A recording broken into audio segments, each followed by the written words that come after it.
Hello everyone, welcome back to my channel. If you are new here, my name is Maddie. Be sure to like and subscribe, and thank you so much for clicking on this video. First things first, I lost my tripod, so I have this set up on a very desperate tripod fake setup here. So if it's a little shaky, I apologize. I just had to do what I had to do. There's some boxes stacked up on my bed. So yeah, we're just gonna roll with it and move on forward. So about a week ago, I uploaded my college decision reaction video, and since then I've gotten a lot of requests and DMs to make a stats video about my application process and my grades and AP scores and test scores and all that. So of course I would do that for you guys since you asked me to. These helped me a lot when I was applying to colleges, and just to maintain a realistic viewpoint and kind of see where I fit in, where I wouldn't fit in. So I hope this helps you out. Of course, I'm not trying to brag. Whoever wants to watch this and whoever thinks this would help them, that's the only reason I'm doing this, not any other reason. So just with that disclaimer, I will get straight into it. I'm gonna kind of split this up into 3 sections. So I'm gonna first do my stats, so just everything in the stats realm, and then I'll do my application overview. If I look down, I have my notes here. So my application overview of like where I applied, why I applied there, and just that process, and then finally I'll tell you why I chose the school I chose. But for stats, I'll give you as detailed as I can, given I don't want to go on for 2 hours. But I've gone to an all-girls private school for my whole high school career. It's pretty small, pretty competitive, so taking honors and APs is the norm there. There aren't as many options as a lot of public schools have for honors and AP, so you just kind of got to work with what they offer you. Overall, throughout high school, I took 4 AP classes, 1 my junior year, 3 my senior year, and a couple honors each year. At the end of my junior year, my GPA was an unweighted 3.6 or 3.7, and then a weighted 4.0, I think. It was something I could work with. And then I only took the ACT. I never took the SAT because when I took the PSAT, I just did not do well. And so I figured I might as well try the ACT first as opposed to trying SAT, which I already did bad on the PSAT. And that was a good choice. I took my first ACT in October of my junior year. And I highly recommend starting early because then you have more time to retake it, or if you do well, you can just be done. I got a 31 my first time out, and I was shocked. And so then I went back and I took it 2 more times. The second time I got a 29, and then the third time I got a 31 again. So I just got 31, 29, 31. But super scored, it was a 33 because I got a 36 in reading, 35 in English, 34 in science, and then a 25 in math. Your girl's not good at math. So yeah, I took it 3 times, and the highest score I ended up with was a 31, which was good. So those are my stats. Pretty basic, pretty straightforward. With that, I started my college application process. I was lucky enough to be able to have a college counselor, which isn't necessary, but for me, I tend to procrastinate a lot. This video took me like 2 weeks to film, so I knew I needed that help to like push me just to finish in time and to get stuff done ahead of time instead of waiting till the very last minute and not turning in what was my best work, what I was capable of. So yeah, luckily my parents helped me out and got me a college counselor, and she was awesome. She helped me with all my essays and everything. Back to the beginning of my college application process, I ended up deciding to apply to 12 schools, which in hindsight did not need to apply to all 12 of those. There's a couple in there that I just never would have gone to, and yeah, but anyways, applied to 12 schools, and those schools were University of San Diego, Loyola Marymount University, University of San Francisco, Cal State San Marcos, San Diego State, San Francisco State, University of Washington, Seattle University, Fordham, New York University, UC Santa Barbara, and University of Southern California. I might be forgetting one, but that's generally it. In my college reaction video, I list them all out for sure. So if that wasn't 12 and you really need to know that, those last 2, go check it out there. I'll have it linked down below.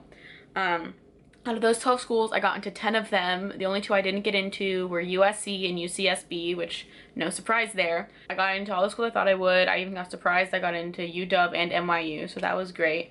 For me, I applied to quite a few safety schools, a lot of my schools were in my like the range where I was pretty sure I was gonna get in. They weren't necessarily a safety school, but they were like pretty solid. And then 4 reach schools. So that's a pretty good like spread out. You want to have ones that you know you're going to get into and know you're going to like. That's one of the biggest pieces of advice I could give, is that if you're going to apply to safety schools and you're going to apply to all these schools, don't waste your time on schools that you wouldn't go to.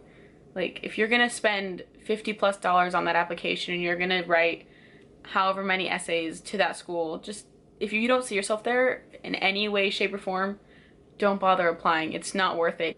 Be realistic with your time and with your efforts, because it's better for you to work on that one essay on that school that you really like, that you actually have a shot of getting into, than spending 2 hours writing 6 essays for a school that either A, you really don't want to go to, or B, there is really no chance you're going to get into. And be realistic with yourself, because you can tell when you're not going to get into a school, most likely. I'm not trying to be like a downer or be pessimistic, but for this type of thing, it's your future. So I would just sit down and realize what's realistic for you and what's not, because you don't want to get your hopes set on a school and then just be crushed. Because I promise you, even if that one dream school you think you just have your heart set on, there is somewhere else for you that you're probably going to be happier at there. Anyways, so for me, my college counselor had me start all of my essays over the summer before my senior year, which was, I mean, for right then it was kind of like, oh man, like I don't want to be writing an essay right now, like I want to be out with my friends. But like once you start senior year,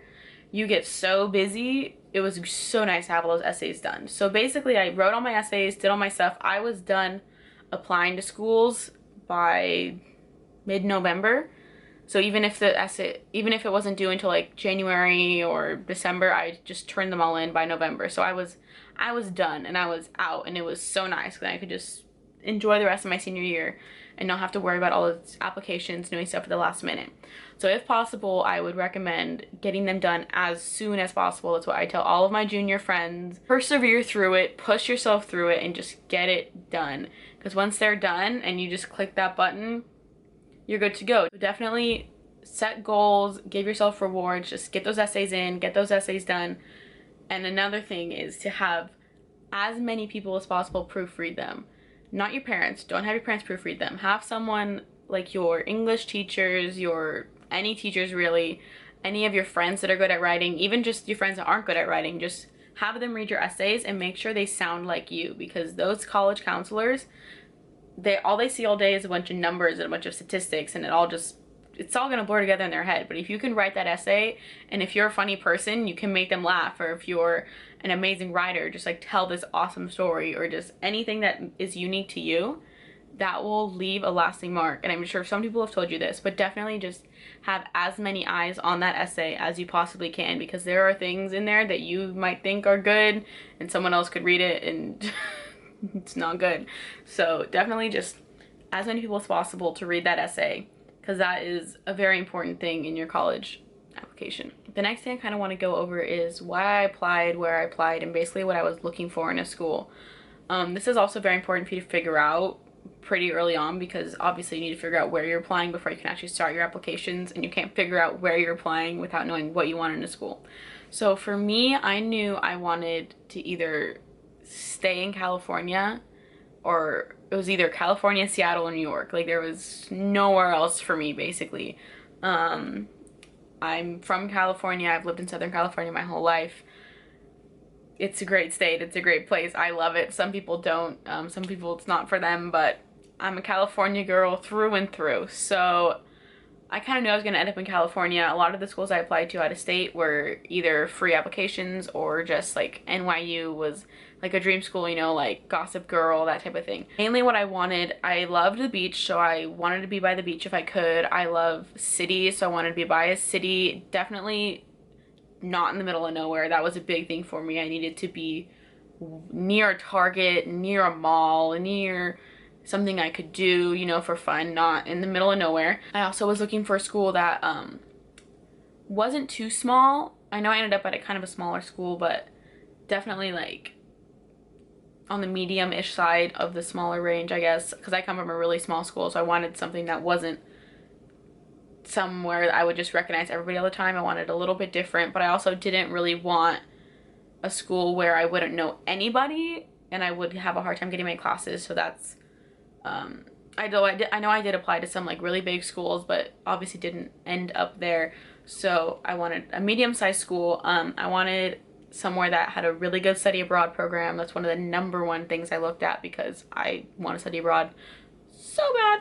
So that was a big thing for me. Another thing is I wanted Greek life. Obviously coming from an all-girls school, it's very sisterhood-y, fun events, that type of deal. And I also did National Charity League, which is also up that alley. So I like having that like sisterhood, like fun events, being able to dress up and just make new friends and get to do like philanthropy work and all that stuff. So I knew I wanted Greek life in my school. One of the like last things I kind of realized, like when it came down to it, I don't think I wanted to be that far away from home, like far enough away to where it felt like I was somewhere new, exploring new things, meeting new people in a new area, but not too far away to where if my cousins were having a birthday party or I wanted to go to Disneyland, like I could still do it realistically. So that kind of explains my application, like decision, what I was looking for, and hopefully that helps you, because that's one of the hardest things, is just narrowing down that list of schools, because there's so many great schools and it's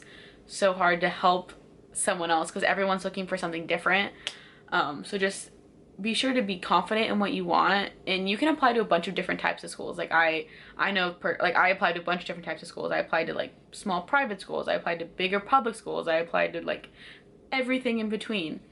So as long as you have like a general idea of what you want and you apply to schools that you're gonna feel comfortable at, that's very important. And also if you can visit the schools, that's such a huge help, because it's easy to look at the website and to try and like look up some vlogs of the people that live there and like all this stuff, but you're really not gonna get the true vibe of that school until you get there. That's like one of the big reasons I chose my school, is because when I stepped on that campus, I was like, this is it, this is where I want to be, and I was like excited to go back the next time. And yeah, so going to visit helps a lot. I wanted to go into why I chose the school I chose. I'm going to the University of San Diego in the fall, go Toreros. For me, that decision was very easy. When it came down to it, I was really between Loyola Marymount and USD. I'm gonna talk about like why I eliminated all the other schools, like kind of more broadly, or else we'd be here forever, and then I'll go into more detail about what made me choose USD over LMU, because it ultimately came down to be my bottom two. So as I said earlier, I kind of ended up figuring out that I wanted to be closer to home and wanted to be able to like have my car and go to the beach and all that stuff. So that kind of eliminated Fordham and NYU and UW and Seattle U. Not only that, but all of those schools are very expensive, and although like I got scholarships from them, except for UW gave me absolutely nothing. So realistically, even with scholarships, and the tuition at all those schools was just out of my budget. I personally am trying to graduate without any debt, or as little debt as possible, and those schools did not give me anywhere near the amount of money I needed to consider them. As great as those schools are, it just wasn't realistic for me and wasn't what I was looking for. So I eliminated basically all of my out-of-state schools in one swipe, although NYU was hard to eliminate. But then I just went down to all my California schools, and a lot of the other schools I eliminated from there were kind of in the same reasoning. Like my San Francisco schools were also, USF was very expensive, and San Francisco State, I never really visited there. I've never been to San Francisco, so I was like, I think I'm okay without them. So I got rid of those just because they were kind of far and very expensive. Eventually I eliminated all my other schools for one reason or another, basically like in the same ballpark of why I eliminated all the other schools. Either it was money, or it was location, or just they didn't have what I wanted. And eventually I came down to USD and LMU, which were the two schools I was kind of looking at seriously from the beginning of like my sophomore year. So it's kind of funny, because really I didn't need to apply to half the schools I applied to, because I knew I was going to end up at one of these two schools. But anyway, so LMU and USD kind of like gave me the same amount of money at first, but then because of some paperwork and whatever, USD took some of that money away, and so that brought me back to considering LMU just because of the price. And it's still a great school, but eventually I figured out that even if I had gone to LMU, they would have done the same thing that USD did and take some of the money away because of paperwork, but we would have filled out the paperwork after I committed. So besides that, I just knew when I visited LMU and visited USD, both which I visited more than once, I just liked USD better. I've always liked USD better. I like the location, and just the vibe of the campus is a lot more fitting to me. Plus, I just did not feel like dealing with LA traffic for 4 more years of my life. So I ultimately decided on USD. If you've been there, you know it's one of the most beautiful places in the world. It's so pretty there, and the campus is gorgeous. And I just feel like I fit there. Like, everything they had, I wanted. Everything I wanted, they had. Like, they have Greek life. They have amazing study abroad, #2 in the country. They have a beautiful campus. They're in a city next to the beach.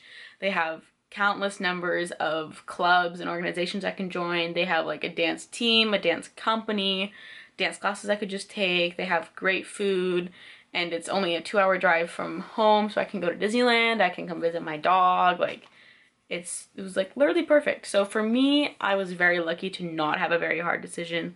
And luckily my parents also are very supportive of that school. My whole family is very excited that I'm going there because I'm not going to be that far. So I was very lucky to have that decision just be super easy for me.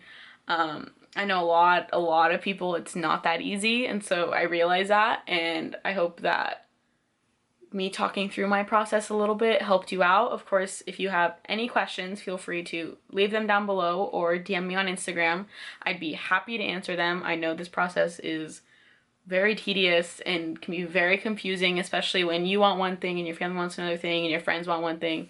Just the best advice I can give you is to talk it out and to sit down and figure out what you want out of college and what you want to do. I apologize if this video was kind of all over the place. Once again, it's a very big, large topic in a very big portion of people's lives.